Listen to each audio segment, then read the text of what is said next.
Hey guys, in this video we're going to take a look at how you can find out what model is your Samsung Galaxy S22 series. So first tap on the home button to go back to the home screen, and then swipe down at the top and tap on the settings icon. In settings, swipe up to go down and then tap on about phone. And here it will tell you the name of the device. So the model name is Galaxy S22 Ultra. So with the Galaxy S22, you can have a standard smaller Galaxy S22, or you can have the Plus version or the Ultra version. Now they do have different functionalities. The most advanced functionality is the Ultra.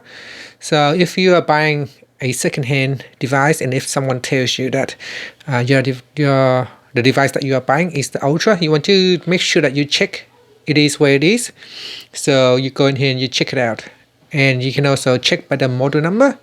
In here it tells you the model number, and normally the model number will indicate which model of the device it is.